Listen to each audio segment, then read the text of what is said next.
So we're continuing our lessons in Luke from chapter 14. On one occasion, when Jesus was going to the house of a leader of the Pharisees to eat a meal on the Sabbath, they were watching him closely. When he noticed how the guests chose the places of honor, he told them a parable.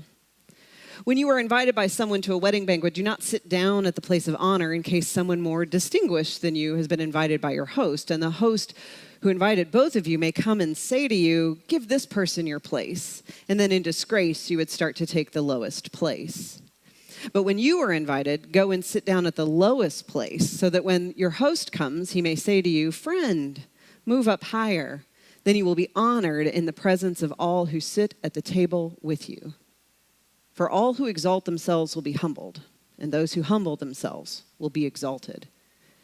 He said also to the one who had invited him, when you give a luncheon or a dinner, do not invite your friends or your brothers and sisters or your relatives or rich neighbors in case they may invite you in return and you would be repaid. But when you give a banquet, invite the poor, the crippled, the lame, and the blind. And you will be blessed because they cannot repay you, for you will be repaid at the resurrection of the righteous. So my husband, Mark, is going to go to Kerala, India in December. And he is the primary travel planner in our house and also a good librarian. So he has been doing what he does best, which is research. Lots of research. There's stacks of books about India. And one of the things he's focused a lot on is etiquette and table manners to make sure that he's a polite guest and he doesn't want to do anything that might embarrass Father John, who's the priest who's taking this group from Bellarmine. And Mark is discovering, like I did when I got to travel there in 2010, there are a lot of different customs. He also discovered there were significantly more restrictions for me than for him. That's another sermon. But one that he has already started to practice when we eat Indian food, which we do pretty regularly, is he has practiced eating with his hands rather than with a fork. But more importantly, he's been eating with his right hand because the left hand is considered unclean. Now, this would not be as big of a deal to me, but my husband is left-handed. So he has to really think about it when he does it.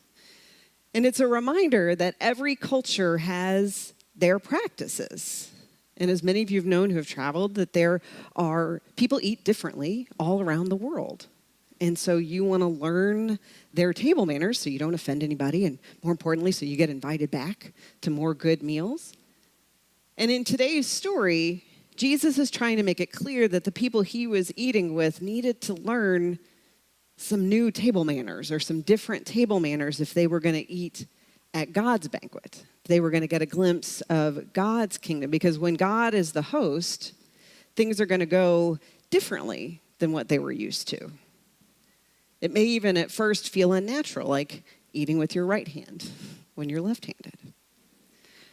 Our passage today is divided into kind of two sections. And the first one is about humility, and the second one is about hospitality. The first one is about how to be a good guest, and the other is about the kind of host that God's going to be in the world. And I read a commentator, Alan Culpepper, and he's going to show up a couple times. He really got a lot of good stuff in that article. So the first one was, he said, the distinctiveness of Jesus' vision of the kingdom or realm was nowhere clearer than in his protest against discriminatory meal practices. So since we're not the host at God's banquet, we need to learn about what it means to be good guests. And his advice at first just sounds logical. It just sounds like how to not be embarrassed when you go to any kind of party. And what he's pointing out is, in the current culture, that social status could be raised or lowered based on how close or how far away you were from the host of the banquet, right? So Jesus is watching people kind of linger around the front table playing like banquet musical chairs. Like if we're in the right place at the right time, we'll get to sit at the good table. And on some level, we still see this in certain places in certain ways. The one that came to mind, even mentioned in here, is at weddings. You know, anybody who has ever done a really elaborate seating chart at a wedding about where people sit and who ends up closest to the bride and the groom suggests how close they are, how important they are. But then I thought about it, even when we go to like a work event, new employees may try to get a seat at the table with the boss or the supervisor. They're trying to get a promotion, or they just want to be seen or remembered. People at certain pay levels sit together. It's a reminder that your seat can have a direct impact on your life, how you're viewed by those in power and those in your community. Those seats are like access. It's a way of making roles clear. We even have a phrase, I want a seat at the table, because the table's where something's happening that we want to be a part of. But I also learned from some other ancient writers that choosing the right seat was also for practical reasons. There's a reason they were jockeying for these seats, because the food and wine could be potentially very different at the host table than at all the other tables. So if you end up at the host table, you end up with the really nice food and the best wine. And if you end up at some of the other tables, it would be different. The nicer food, the better wine for who the host deems important, and more inexpensive food for those deemed less important. So not just the distance, but literally what you actually got to eat reflects how the host views your value. And it made me think of, I don't know if anybody else has read the book Toxic Charity. I don't know if anybody else has read that, but they talked about, Tommy's nodding. It's this idea of like, if you're giving food away, shouldn't they just be grateful for whatever food you give them rather than giving the food that I would want to eat as well?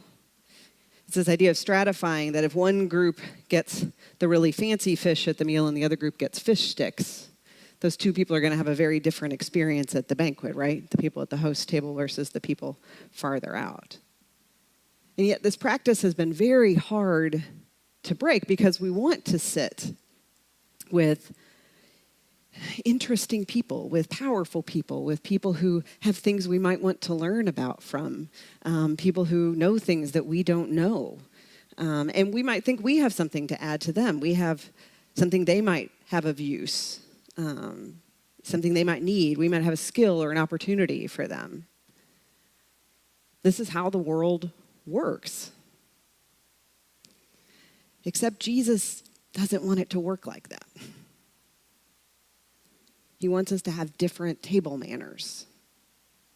So when he offers this advice to choose the lower place so that you might receive a call to a higher place, like I said, it's the practical advice of not being embarrassed by the host, but it has this much larger plan. He does this, how these small things reflect this much bigger thing, of upsetting the whole way the world works, the whole way we eat together. And I know this because of verse 11. Gotta catch these verses that get snuck in there. For all those who exalt themselves will be humbled, and those who humble themselves will be exalted. That sounds familiar. From the parable of the laborers in the vineyard from Matthew, the last shall be first, and the first shall be last. And from Mark, when speaking to his disciples after they were arguing over who would be the greatest, sitting down, Jesus calls the 12 and says, anyone who wants to be first must be the very last and the servant of all. In every gospel, Jesus is explaining, I understand how this world works and how we continue to support that system, but I'm trying to help you build and see and form and shape a God-shaped system, a God-shaped kingdom. And it's going to look like this, how we lived our lives like this. How do we regularly choose humility? Do we regularly choose not just to be a few seats back, but all the way in the back and last? Do we choose to serve rather than to be served? Because according to Jesus, that's what the righteous do. This is kingdom talk. This is kingdom building, realm building talk. And another way that we know that is this word that he uses. He said, if you do this, you will be honored. So, of course, I got a word study. The word is doxa. And the way it's usually translated is not honor, but glory. And that's another one of those like, ding, ding, ding. We're talking about God's world. We're talking about what gives God glory. So it's not just about the here and now, but about the eternal. You will be repaid at the resurrection of the righteous, at God's banquet. Alan Culpepper says, God does not look at the glitter of our guest list. God looks to see that we have practiced the generosity and inclusiveness of the kingdom in our daily social relationships. One standard offers the reward of social position, the other, the reward of God's favor. This is what's at stake. That we're not just choosing humility to not be embarrassed, but it's also a way to turn away from the way the world currently works. To say, I want a different way, because it is not our power and it's not our position that God is going to look upon, but our righteousness. And when we make this choice as guests, it also helps us be a little less shocked by the invite list. Because that's what happens next in the story. Because this banquet's not going to look like all the other banquets. What we hear in the second part is it's all about who is going to be invited. Jesus points out the host can't also use the meal to curry favor for himself or herself by who they invite. And one commentator pointed this out. I hadn't noticed it, even though I've been following along in Luke. This is the third meal Jesus has been invited to by this group, by Pharisees, Sadducees, the religious leaders. So they keep inviting him. They keep inviting him because he keeps kind of gaining some power, but they're also watching him very closely. They're frustrated by him, but they still want to tell people he was there to see if he can add to their honor. And it's just like Jesus is like, you still don't get it. Like he's chuckling at them. Because he sees their honor economy that they've set up for themselves and almost the absurdity of it, because he sees them as God sees them, which is all equally. He looks on them and says, there is God's child, and there is God's child, and there is God's child.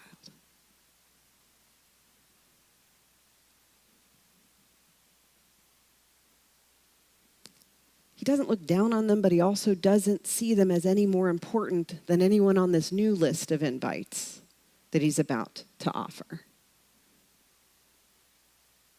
And this list that Jesus recommends is chosen very specifically for this dinner, because the group that he lists, the crippled and the lame and the blind and the poor, were explicitly banned from being religious leaders. So he didn't just pull these out of nowhere. These are intentionally against the people who were present at this meal. We lose some of the shock of it because we've heard this story a bunch of times. But to them, it would have rocked them back on their heels. I'm sorry, who? Who is on this list? He said, the very people you have kept out, who you've said were not able to be this close to God, God will put at the table of honor. And we'd like to be shocked that there's a list, right? What do you mean there's a list? Of course there's a list. There's always been a list of who can have these positions and who can't, who deserves to be considered. We've had lists keeping them out, and now we have to make lists to make sure that they're allowed in. And this has been true since Jesus' time, of who is invited and who isn't.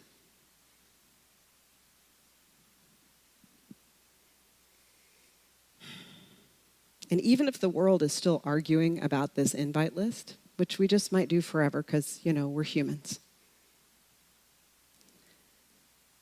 we get to be a part of a place. We choose to be part of a place that wants to see it differently. We're a part of the church. We've been invited to God's banquet. We've said those things never should have kept you off the list in the first place. And those other qualifications that you thought put you on the list, those aren't as important as you thought either. We're all on the list. We've all been invited. We're not going to run out of food. There's not going to be a better table or a less better table. God said, when you can see that equality, when you can see that justice, then you're going to get a glimpse, even if it's just momentarily, of the kind of realm, the kind of kingdom I'm bringing, that I'm inviting you to participate in, that I'm inviting you to find your place at the table. There's nothing that's going to keep you out. Even if the ways of the world often continue to say that you are different or less than, here at God's table, not only do you join us, but you should come up front. You should be in the place of honor. Culpeper goes on to say, what if these words of Jesus are liberating words that can free us from the necessity of succeeding in our culture's contest of power and esteem? What if they free us from an over-under relationship and the attitudes and the barriers they create so that we might be free to create a human community and enjoy the security of God's grace? What cannot be taken away, it is not on shifting sands. God's grace is secure. And your invitation to this community is not based on your honor or the honor you can give me or the honor I can give you, but because we are all humans, seeking to not be alone, but to be in community, to be with each other. And I get that this freedom may not at first feel like freedom. And have we noticed we talked about freedom last week? We talked about it a couple weeks ago. It's almost like all these stories are connected. It may feel unfamiliar or uncomfortable and require regular reminders like eating with your hands instead of a fork, using your right hand instead of your left. But by choosing this humility, this kind of hospitality, this kind of new way of seeing the world and our place in it, it means we get to be a part of a more God-shaped community. And it invites us to think about, who would those people be now? If we're thinking about sitting at tables with people who have radically different life experiences than us. And maybe it's about inviting them to our table. But maybe the bigger stretch is, do we accept the invitation to go where they are, where they gather for a meal that we're unfamiliar with? Whether that's a part of town or someone with a different culture than us, a place where we're the minority rather than the majority.